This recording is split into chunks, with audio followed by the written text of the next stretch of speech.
the 1700s that echoes the angels announcing Christ's birth. The familiar refrain, Gloria in excelsis Deo, invites us to join heaven's chorus in praising God for the birth of Jesus. Here is a violent duet of the hymn, Angels Be Affirmed.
Written in 1865, the stanza hymn asks a profound question. Who is this child lying in a manger? The answer resounds, He is Christ the King. May this entire trio of what child this is bring us back to wonder as we reflect on the mystery of God becoming man.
One of Charles Wesley's most lasting hymns, Hark the Herald Angels Sing, proclaims the gospel in every verse, from Christ's incarnation to the province of Weber. May this piano solo by Brother Adrian Rubawa renew the powerful message of grace and salvation this Christmas.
from the cheerful sounds of the instruments. For unto us a child is born, unto us a son is given. As we continue to celebrate the promise fulfilled in Bethlehem, our next feast, Christ is born, Noel, echoes the joyful cry of Noel as heaven announces the birth of the Messiah, followed by a fall of remains, reminding us of the first Christmas in Bethlehem.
Ayan.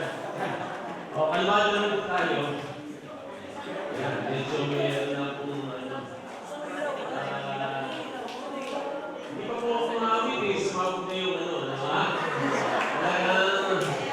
Awit sana po ako eh. Kung ayaw mo pawitin, ano ha? Sige, mamaya na. Mamaya na lang po. Mamaya na lang. Yan. Yan. Dahil sa pangyayari pong ito, na dapat awit po ako, medyo mataas po yung awitin ko, hindi ko na po awit kasi baka sumabog pa ibang ilaw, ano ha? Baka sumabog pa, awit sana ako kaya lang, ewan ko ano nangyari. Buti na lang, wala pa ako sa gitna. Eksakto sana, no? Gitnang-gitna, ito sana ako, Pero dahil, mamaya na, okay lang? Sige, yan. Medyo very special tong ating ngayon lang nangyari to. Ano nangyari? Sa makabasag ilaw po ang ating mga inawit. Ano makabasag ilaw. Amen ba doon, mga kapatid? Ha? Amen ba doon? Alam niyo kung ako'y umawit pala na nandito, ako'y tinamaan. Eksakto to Eksakto, Talagang hindi ko pa araw. Okay, mga kapatid. Sige, so much of that, kapatid. At medyo na-sidetrack tayo ng yan. Pero sa dahilan ng... tama na. Baka pati ako walisin mo. Sige, bababa nga kaya ako. Baka may pumutok pang iba. Well, anyway. Hindi na po yan. Okay na po yan. Ewan kung bakit po may pumutok. But ang blessing doon, tapos na. Napansin nyo ba? Tapos na bago po nangyari. Hindi ko alam kung bakit. Huwag nyo nang tingnan. Ako na lang yung tingnan nyo. Pero dahil nga po sa nangyari niya, hindi na ako aawit. Awit sana ako Tatalinin ko sana si Elder ng We Are The Reason Pero alam nyo mga kapatid, ito lang po. Konting lang. Bago po, magfi-finale na tayo. Pero bago ko po tawagin ulit ang choir, ay gusto ko pong magpasalamat sa inyo. In behalf of MCBC, Mount Holy Christian Bible Church ay nagpapasalamat po ko sa bawat isa sa inyo na talagang nagtiyaga na pumunta dito, nagpunta rito at I hope na doon sa unang mga narinig nyo na mga mensahe ng awitin at mensahe ng Alpha and Omega. Narinig nyo ba kanina yung ganong kahalaga yung isinabi ni Elder Alpha and Omega? Ito po, magpapasko, di ba? Alam naman natin, sino sa inyo dito ang gusto na makatanggap ng gift? Wala. Ako gusto ko. Ano muna doon? Sino po dito ang gusto makatanggap ng gift? Ayan. Okay Sino naman sa inyo dito? Di ba pagka may raffle? Sino sa inyo dito ang makakuha yung grand prize? Siyempre ako. Ayan. Siyempre. Pero alam nyo ba ito? Sabihin ko lang sa inyo. Maikli lang. Ano po ba talaga ang rason kung bakit meron tayong kantata at may naimbitahan kayo? Tutuwa po ako dahil bawat sa inyo, yung mga tiga doon sa UE, salamat sa inyo. Ayan, yung mga kaibigan natin, nandyan sila Daisy, andyan din si Melody, nakita ko.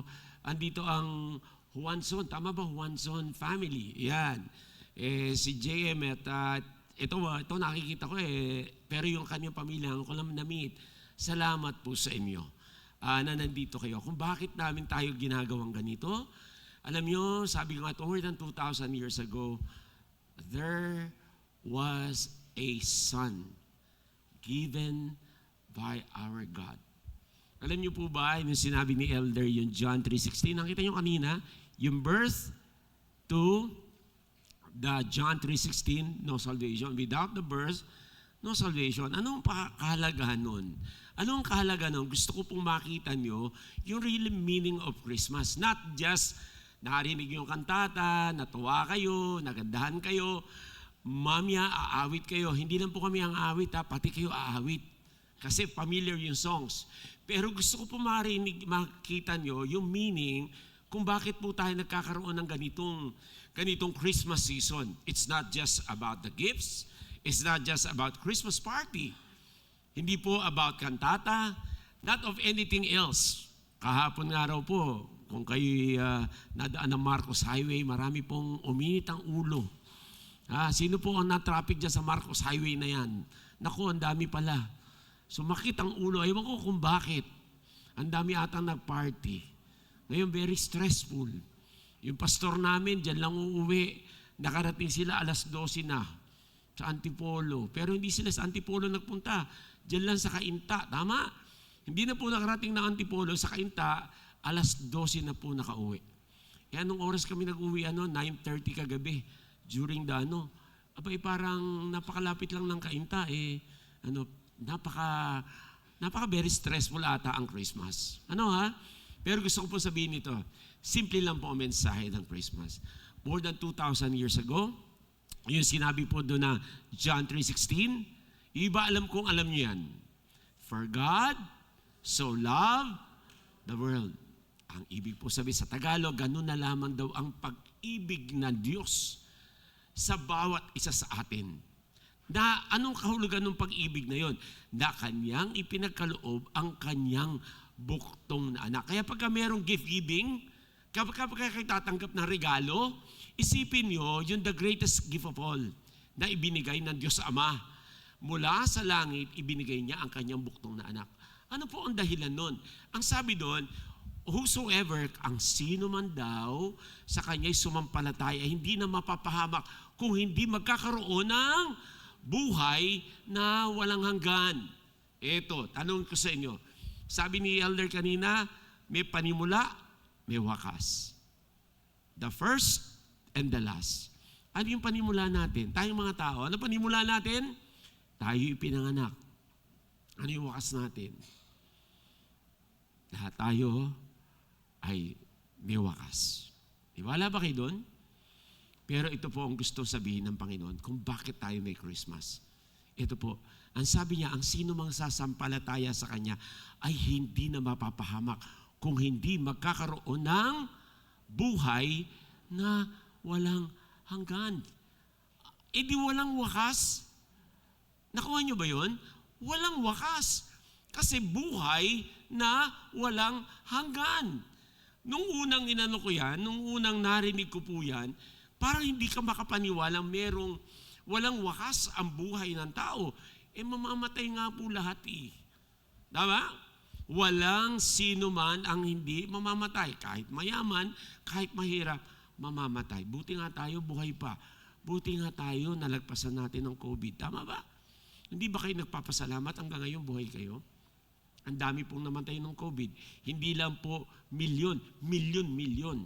Hindi lang po Pilipino, kundi buong mundo. Pero nalagpasan natin yun. Kapatid, di ba kayo nagpapasalamat, nalagpasan natin? Doon ko nga lang po naintindihan. Parati ko po ito sinasabi, na walang halaga ang pera. Dapagkat hindi maduduktungan ng pera ang buhay ng tao. Kaya nga madalas ko sinasabi ito, anong yaman man nun, ng mga tao noon, nung nasa COVID, sabi nila, kahit maubos na, ito po ang sabi nun, kahit maubos na kayamanan ko, maduktungan lang ang buhay ko, ipagpapalit ko. Ganong kahalaga ang buhay? Meron na po nakapagsabi, siguro, kung meron sa inyo, na ngayon, magra-raffle, 1 milyon ang panalo. Naku, siguro hindi lang ganitong karami ang tao. Napakaraming tao. 1 milyon, raffle, 1 milyon. Dadaksain yan. Tama ba? Pero ito po, ang mabigat ito. Hindi mo alam ang bukas. Paano kung ito? Mananalo ka nga ang 1 milyon ngayon, pero bukas wala ka na. Tatanggapin mo ba yun? Ibig sabihin, aanin mo ba yun? Naisip mo ba makakuha ka 1 milyon ngayon, pero bukas wala ka na? Siyempre hindi. Mas gugustuhin mo alin? Mabuhay ka pa kahit wala lang 1 milyon, basta mabuhay ka pa. Tama ba? Tingnan niyo po ang amdo ng Panginoon. Napakaganda. Yung sinabi ni Elder, I am the Alpha and Omega. Ako ang umpisa, the first and the last. Hindi ibig sabihin, merong katapusan ng Panginoon. Ibig lang sabihin, tayo, may umpisa, may wakas. Pero ang sabi ng Panginoon, merong magpawalang hanggan ipagkakaloob ko sa inyo. Ano yun? Yung sinabi ni Elder kanina, tanging ang Panginoong Kristo lang. May relasyon ba kayo sa Panginoon? Hindi po ang MCBC, hindi po. Hindi paging miyembro dito, hindi po.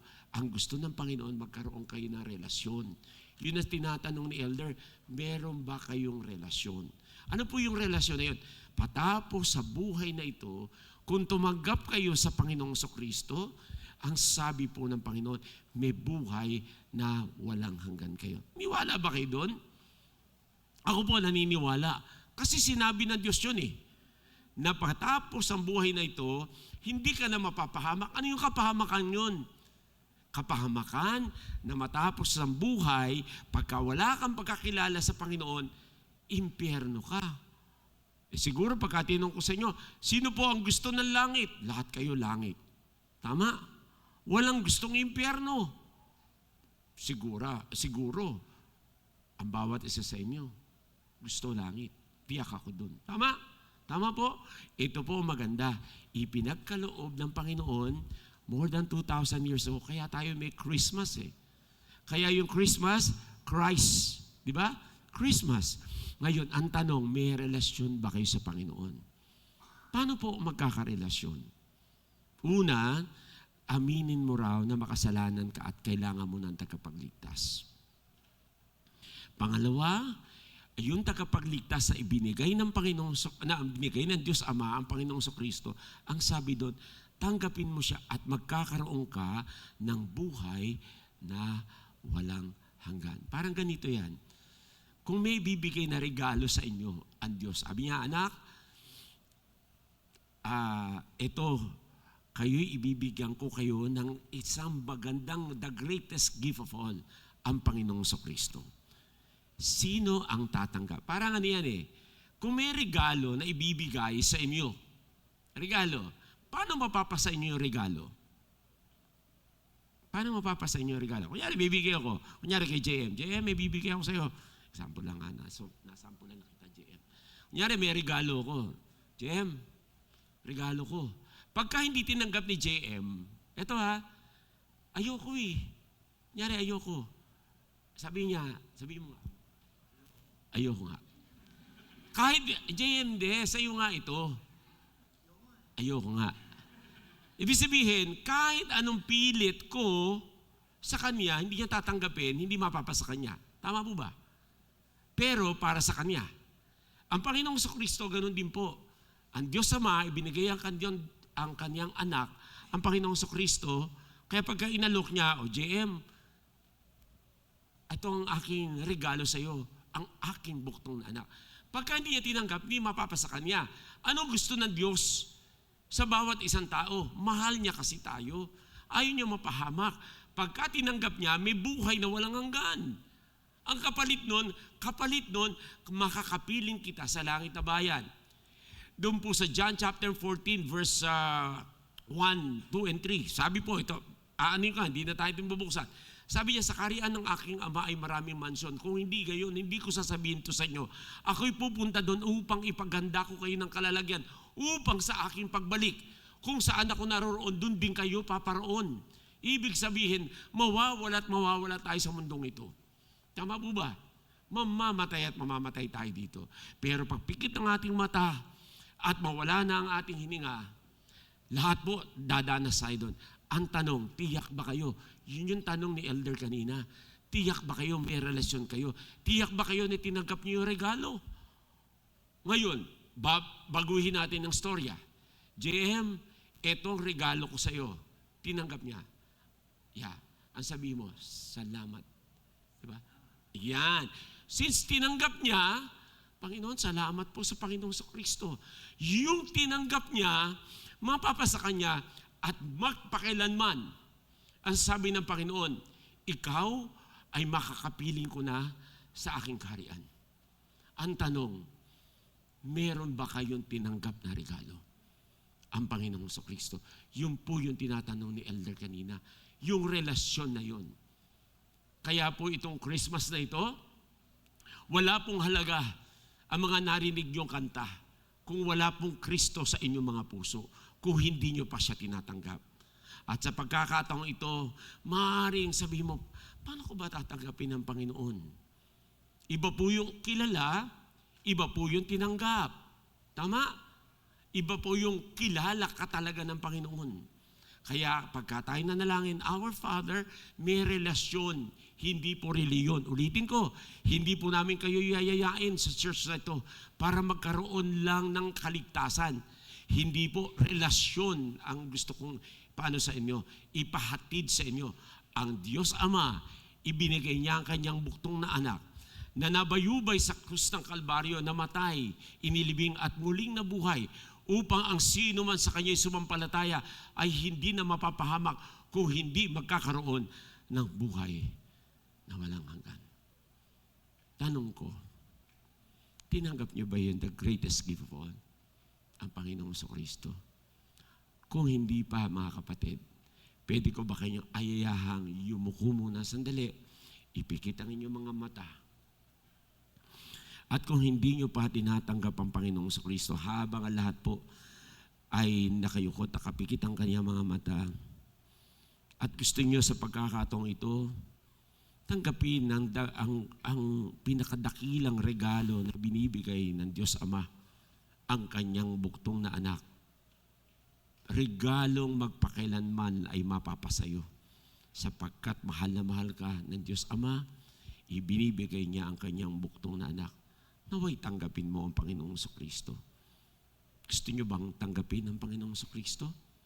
Sige po, habang ang lahat ay nakayuko at nakapikit ang lahat ng mga mata, pwede ko po bang anyayahan kayo na kung gusto niyo tanggapin ang Panginoong Kristo, taas niyo lang ang kamay niyo. Sige po.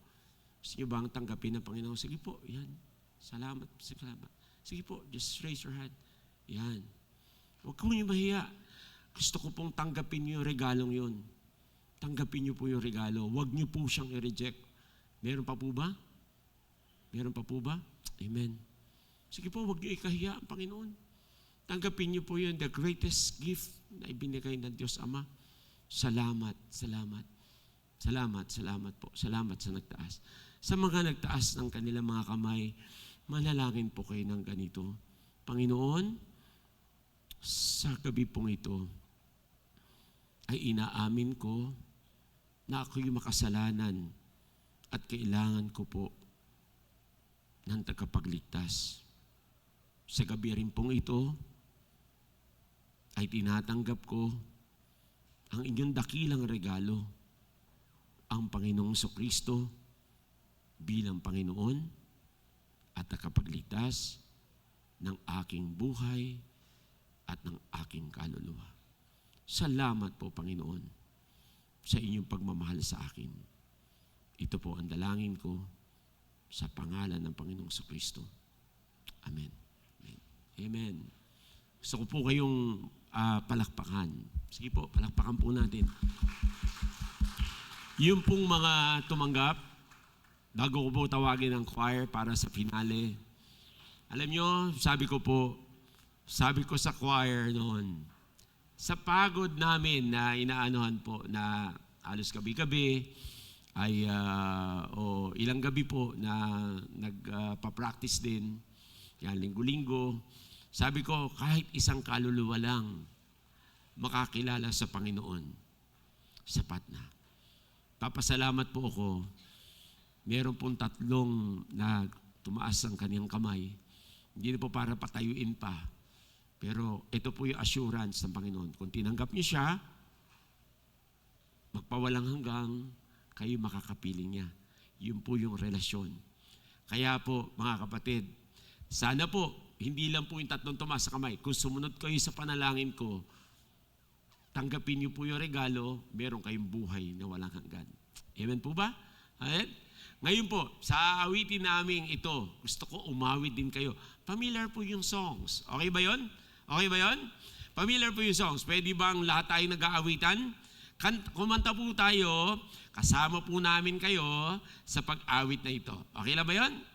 Sige po, tawagin ko na ang MCBC Choral para po sa ating finale. May the Christmas message of hope, joy, and love continue to resonate in our lives. As MCBC Chorale sings the Tapestry of Paris.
Para po tapusin ang celebration po ngayong gabi, nais pong recognize ang buo na Mount Holy Bible Church Music Ministry and Music Choral. Narito ang mga